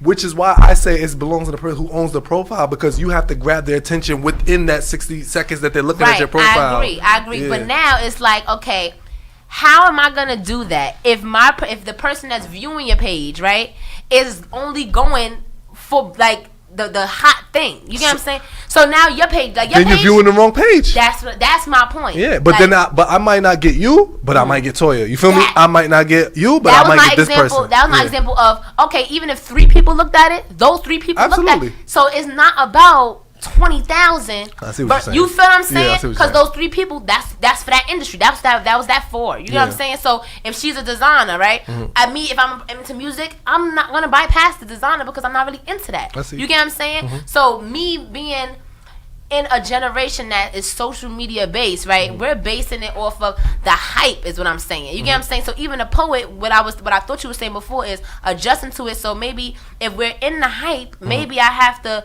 be hype as a poet. But that's what I'm saying. Why have to change your content? Why not adjust things to where you're bringing people over, but not bringing people over just for the clout? You get what I'm saying? I'm bringing people over that are actually interested into my content, because people are missing the fact of scrolling to actually view, you know, the fire shit that I have. They're just sticking at the top where it's like, all right, first 3 things, okay, you know, on to the next. Or, all right, followers, no, don't care how much he follow. Oh, one person, he only follow one person. When he got 6,000 following him, oh, he must be lit. You get what I'm saying? Because it's not even about 20,000 or 100,000. I be looking at it too, like, damn, why is he only following one person? Like, who's this one? You know what I mean? Everybody go click on that one person. Like, who that one person is? You feel me? So I feel like we're missing content is what I'm saying. Yeah. You know what I mean? Like, I feel like there is people. I'm gonna jump in. I feel like there is people who are lit but don't really follow that many people. Like, as far as like I'm having an event next week. I mean, in 2 weeks. But it's like I have people who have clout and I have people who don't really have clout. But it's because I need that median. You know what I mean? Like, you know, you have people who have that fan base and people who don't. But sometimes I do put myself in that pocket where it's like I'd rather work with a model who has a little bit of a following than somebody who don't, because I don't have that following. I mean, I may think that I do, but I don't see it on my Instagram. You know what I mean? I started the Toya Mendez page, and it's just like I don't really have that many followers, but I impact a lot. I know that I impact a lot of people. You know what I mean? So I do get what Naja's saying, but sometimes I find myself in that pocket, like I said, where it's just like I don't really want to look at the person because their content is not up to par, their visuals is not good to me. I don't really care what they saying. But you see what you did? You took the chance to look like, so at least you can make that, you know. That's a fact. And she, even with my even with the artist that I manage now, like I looked at her page and I was just like, oh my god, this is just too much work, because she doesn't have anything. You know what I mean? So it's like I really don't want to. You know, I'd rather work with somebody who's already up there, but why work with somebody who's up there when you can build yourself up? Even Dottie said that too. The other person that's actually like managing her is like you're gonna feel much better when you work with somebody who doesn't have that content and you help them get there. You know what I mean? I think I understand too, because it's like, you know, if you were doing, or if everything did look approachable or, you know, good up to par, you would have followers. Is that you know what I'm saying? I guess that's what, you know, you're saying too, like, you know, I was just saying, if it was approachable, if it was like your vision was up to par, it doesn't matter what industry you were in, you know, you would have that attraction because you're doing something right that's attracting, you know, your followers to your page, if that's what you're saying. It was that, as far as content, is just like be consistent in putting content out that fits your brand. Be consistent and be knowledgeable of what people are looking for when they look at your profile. And maintain your page. It's about page maintenance, because it's just like people used to ask me, yo, why you delete certain things and why you put certain things up? Literally, and I'm like, yo, like I maintain my page because I know when people come here, they're looking for inspiration, they're looking for poetry, they're looking for content. You feel me? And it's just like some things that are old have to go. It's so crazy because like I have to put it back up. Instagram was supposed to just be for fun, for pictures, editing and stuff like that. And it's so crazy how it's literally like a full-time job. Like people get paid for this. I can't post what I want to, what I really want to post, because it's like you got to keep it strictly business. You can't have too much fun, because it's your brand now. Everyone is quote unquote a brand. Their name is a brand. I will emphasize quote unquote. Yeah, quote unquote a brand. Like Toya Mendez is a brand, Naja a brand, you're a brand. You know what I mean? So it's like I can't be who I want to be because I'm quote unquote brand. You know what I mean? So I just feel like Instagram is now a job. Facebook is if you want to laugh or something like that, and Twitter is for you to really that's funny too. To spit. Twitter is mad funny. And Twitter is hilarious. Like I'm a Twitter person. I barely post, but I'm always scrolling and something like that. Yes. But Twitter is for you to Twitter is like how Instagram used to be, where you just put how you feel. But now Twitter is how you feel. You know what I mean? So if I want to know how an artist feel, I'll look at the pictures on Instagram. I barely go on Facebook. I'll go on Twitter to see how they feel, the beef, the politics, how they feel, what they're going through, the depression, everything. This shit's crazy how that is though, but it's just like how saying that line, like none of this shit is real. Like none of this shit is real. It's just like none of this shit is real, and we think it's real. You feel me? And it's so like, as far as like what we try to do when we see is real, we try to emulate it. You feel me? Like it's like, oh, he got that, I gotta buy that. You feel me? Like fresh new sneakers, but still can't kick the habit of just like buying new stuff. It's just like, or the habit of scrolling to check what's new. You feel me? Fab got on a new jersey. What jersey is that? I gotta go cop that jersey. You feel me? Maybe I'm searching high and low just to see like where they got it from, this, that, and that. And then just to post a picture of it, so you could be like, oh, somebody comment, where you got that? Right. Where you got that from? You know, said your last $20. And I'm not gonna even lie. There's this girl who I literally stalk on Instagram. I don't follow her at all. Her name is Billy. I literally she dropped her name too. I don't follow you, Billy. But I stalk you, like I really. But I just can't. I can't get like in my head. I can't give you the satisfaction that I follow you. Like, do you see how like mind-boggling that is? On like the podcast. But I do. I love the way she dressed. I love everything about her. But it's just like, oh my god, like, you know, when I go on her Twitter, it's like, yo, like, I feel like she's dead just like me. Like, you know what I mean? Like, she go through shit just like me. But it's like on social media, it's like, damn, I really can't give you that satisfaction. This shit not real, you know? man. It's not. So. All right, yeah. I want to get into one more quote before we actually have to close out and give our tips and things like that. Ooh, that was a long little. That was a little. Right? I was like, yo, we was talking about that for like 30 minutes. It said no. Let me tell you. All right, last one. Yeah. All right. They want us to chase cheese till we get caught beneath the pen. Why do you think they call it trapping? Yeah.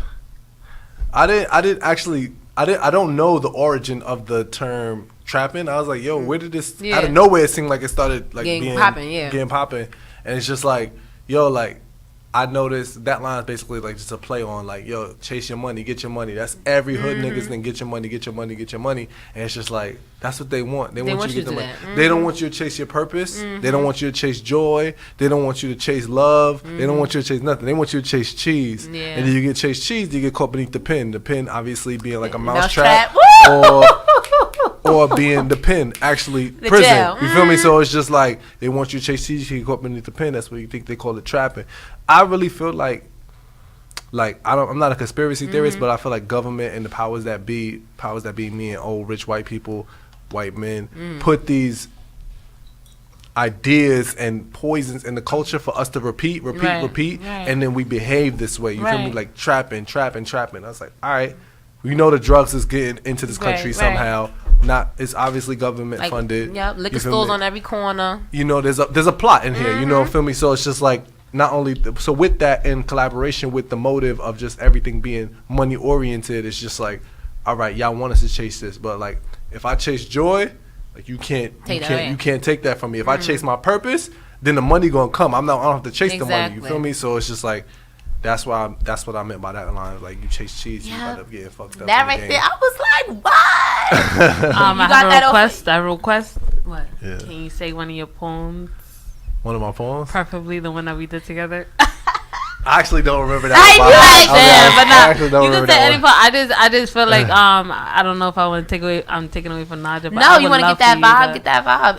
If you want to do that. Yeah, let me do the selfish intentions one. Okay. I know I like being like. I hope it's good.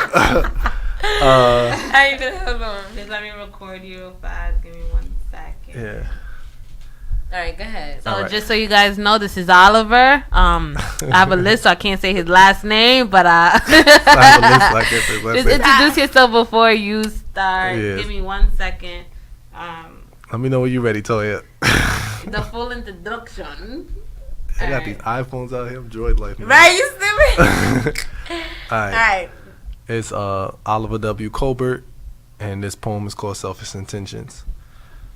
I said, did you ever find what you needed? Are you still chasing demons? Speeding through life in your fresh pair of Yeezys? I just ask that you please be mindful when you liking pics and tweeting. All that additional stress, I don't need it.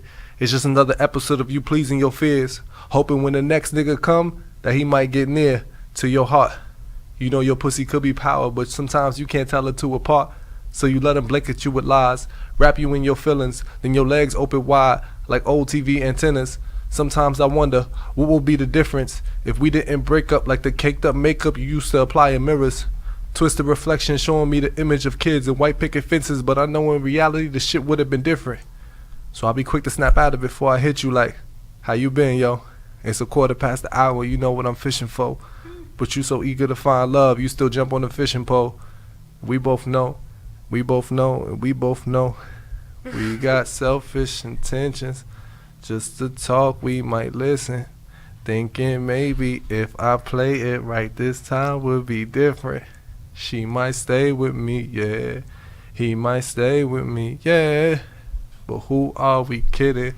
We both lose in the ending with these selfish intentions. I said, let's not make this more than what it is. We both had thoughts of getting married and having kids, holding hands and happy shit, but that's not what we is. So let me tell you what we is. We a quick fuck in a public place. A nice lunch on a random day. You say I miss you and I say okay. And that's not me being rude, but if I said I miss you too, then I'd be lying to you, and we both deserve the truth. So tell me your intentions. I promise to listen without getting offended as long as you promise to listen to mine. Let's not waste each other's time. We both got plans, so let's understand where we stand and promise to never cross that line. I gotta be honest with you. I've been dating the grind. She introduced me to money, and the knot we about to tie is about to be unbreakable, honey, so trust me. I get it if you have to leave. I understand if you have to go. No dirt in your name. You are not a hoe. You were just a woman who hopes to find love in a well-spoken black man that's dope. Elope, move to the West Coast and live out your love. And I want the same thing too, just not with us. I know it sucks, but I'm just being honest. I love you crying. You crying for real though? She's so emotional. You know my story. Now that was good because I was actually gonna play the trap after, but we got an in-house performance. All right. At the end of the show, I always ask my guests to give a tip. You know, based off our conversation, we had a good conversation today. We had a lot of jewels dropped. Right. You know, what are some tips that you can give somebody that's aspired to be a poet, or even just someone that's on a grind, or just give some words of wisdom. Find out who you are and be true to yourself 100%. I mean, I give this tip all the time, and I don't really feel like it's a tip no more. I feel like it's almost like just it's obvious, but it's not so obvious, which is kind of fucked up in this world. Be true to yourself. Like, really find out who you are, what makes you tick, what makes you wake up in the morning, what are you hype about, you feel me? Find whatever that is and chase that shit. Chase it hard as fuck. Like, chase that shit. I'm like, Toya, you have one today? You go first, because I have still thinking. Let me think. Yeah, you got two. I'm still thinking. Damn, I used the last one the other week. But one of the tips that I do have today is from the lovely Oliver. I'm gonna use one of his. I'm gonna use one of his tips that he told me when I first got here. Like, and I think I used it. I don't know. It's okay to be afraid. And I think I use that all the time. It's okay to be afraid. That's your adrenaline rush. You know what I mean? And I know we had a passing a couple weeks ago, or 2-3 weeks ago with Junior. Like, your adrenaline rush is what's gonna keep you living. You know what I mean? That's what kept him alive. That's what's gonna keep you alive. If you have no feeling, then you're already dead. But your adrenaline rush is what's gonna keep you living. And that's just what I want that actually. I'm gonna go with be proactive with your purpose. I know we were speaking about that a lot this podcast. I like that. So I think that would be perfect for this episode.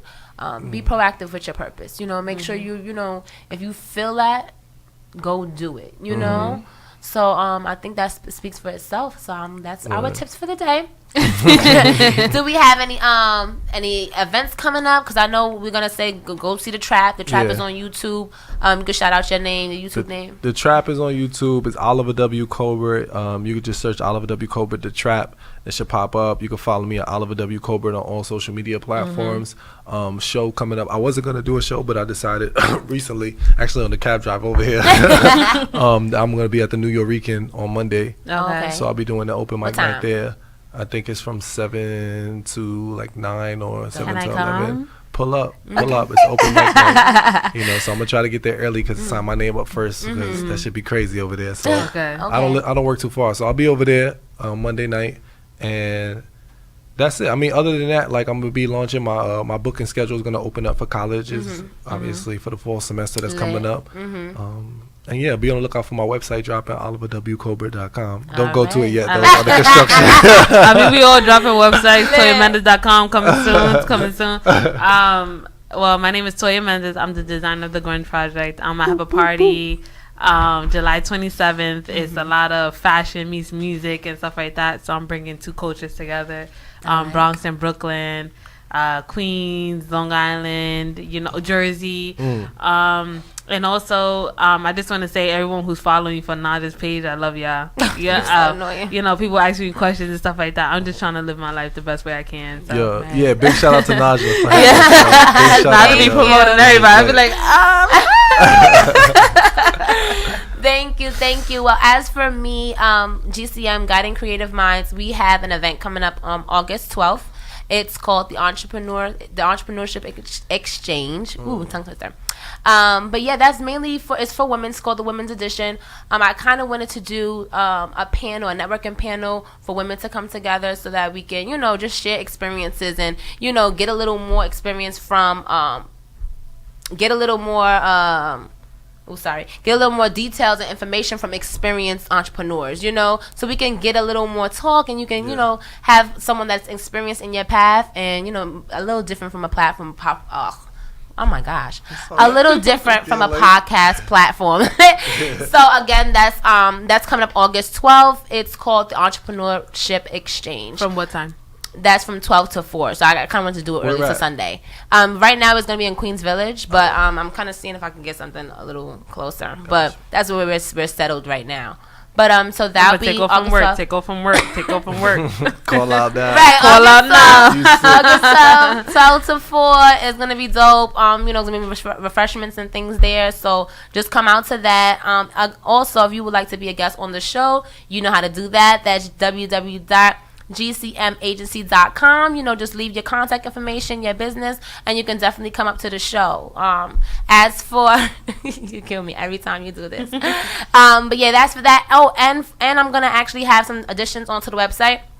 I actually have a new blogger on there that wants to put up entrepreneurship blogs, motivational things and things like that. So every other Friday you can look into that. I just posted one today on Friday. So you can look up to that. So I have a lot of things coming. Oliver has a lot of things coming, Toya as well. So just be on the lookout. We doing great things out here. Okay? Thank y'all so much for having me. You're welcome. Thank you, Oliver. Thank you. So let's talk about it. Right? That's episode 4 of Let's Talk About It podcast with Naja Imani.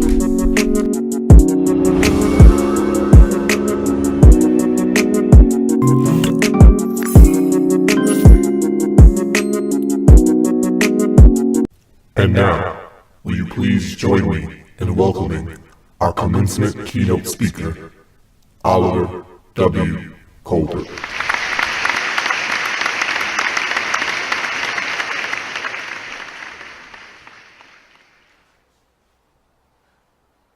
Does sunlight ever make it through the windows that were boarded up by bandits? Do the back doors that serve as front counters for the brothers in the trap houses ever feel the warmth of God before it's too late?